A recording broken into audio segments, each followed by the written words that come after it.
Yep. We all make mistakes. It's what we do with those mistakes that counts.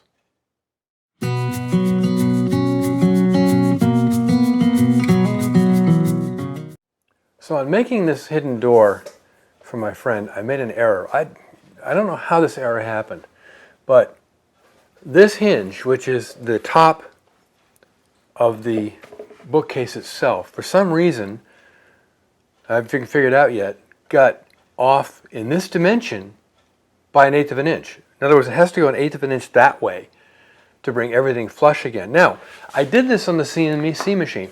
I checked all the drawings, and all the drawings are correct. I checked the drawings in VCarve, and the drawings are all correct.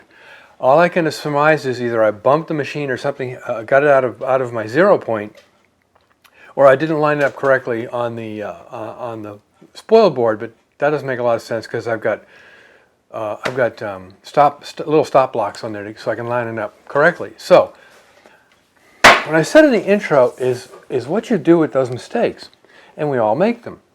A woodworker I used to know years ago, he's since passed away, Charles Neal, had a great saying: you know you're a pro when you no longer have to ask how. And it doesn't mean you know everything, but you have the knowledge and the skill set to fix what maybe have gone wrong, or as we sometimes say, hide our mistakes. So what the process here is, I'm going to redo this manually. So what I've done is, you can see I have plugged all the holes, and I mounted these all with epoxy, and I plugged the screw holes with a bit of bamboo skewer because it's a nice strong wood. Let me get something I used as part of this. So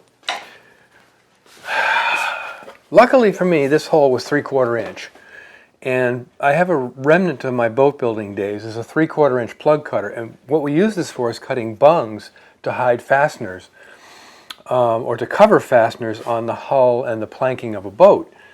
And the bungs get glued in place, and that's basically what this is. It's a bung, and that's a 3/4 inch plug cutter. It's probably the only time I'll ever use this in the next 2 years. So what I need to do now is chisel all this stuff down flush, clean up the back here as well. Then I have to chop out the 1/8 inch it has to move down here, and then re-drill the holes. That's why I plugged these holes, because they have to be re-drilled. And to re-drill the holes, you don't want to try to do that with no wood in place, and you don't want to try and refasten it if you haven't filled the screw holes with something. What I used was epoxy with wood flour to give it some body and strength.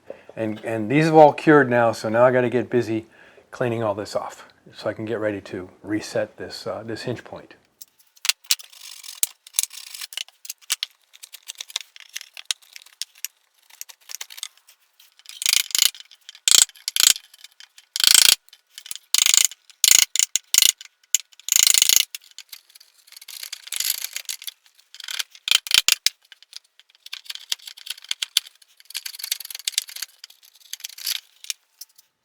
The bottom of the mortise is now cleaned out and flattened and very nice and clean. So I'm ready for the next step, which is chopping out what needs to be removed. Now I took my square and I set the measurement from here to here, the exact depth that this needs to be in this top. I use the other hinge points as my datum because they're all identical. The right depth is correct. So I'm going to take my square and my pencil, draw a line. There we go, and then draw a line here for the ends. There. I don't know if you can see the lines in camera, but that's what's going to have to be chopped out. Now, chopping out plywood is never fun. It's never clean. It can be. I'm trying to make it clean as I can, but this is the top of the cabinet that no one's ever going to see unless they take this apart. So it doesn't have to be super clean. Of course, being the anal retentive woodworker, sometimes I do things like that. But once I get that done and I'm satisfied with the location of the hinge point here, then I'll make a jig to allow me to drill the holes in the correct place. And basically it's the big hole, the little hole, and then I'll screw it down and we should be good to go. Remember, it only has to be moved that much. Let's get on with chopping out some plywood. I got it all chopped out and it's in the right place, this dimension. I'm going to take the square and it's right where it needs to be, right here. That's good. Now, I was thinking about using one of my brad point drill bits to mark the center hole for this, and then drilling a pilot hole through where that is, and then using a Forstner bit from there. Of course, with a wooden backing plate here.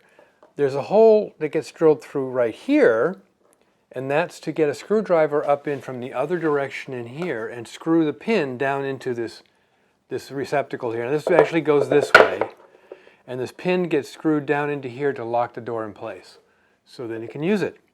So I will contemplate that for a bit and then drill some holes.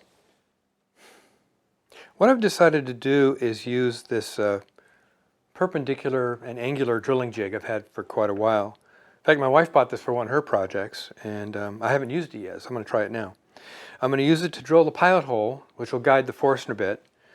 To get the initial point for it, I put the workpiece, the hinge point in the workpiece where it's supposed to sit, and use the machinist transfer punch to transfer the center, so I have an indentation there to start the hole.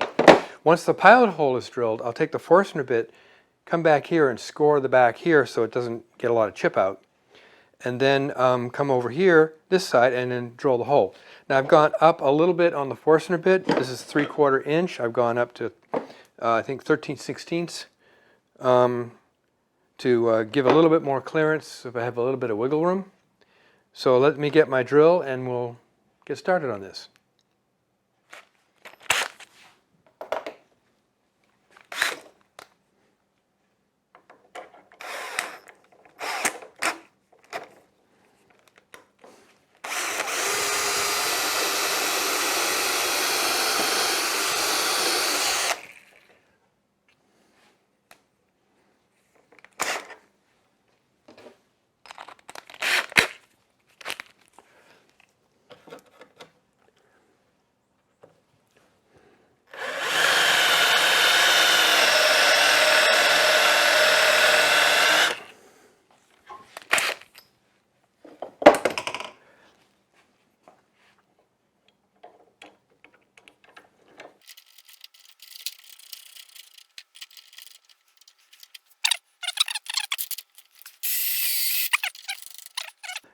There we go. That's right. You sit down and do this.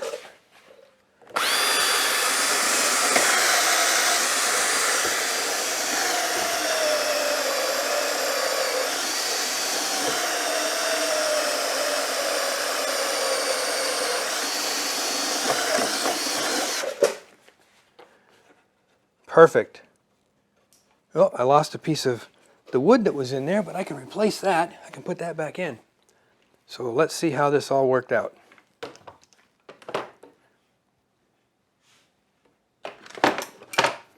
Yeah, when you're close to wood, you got to use a pair of pliers.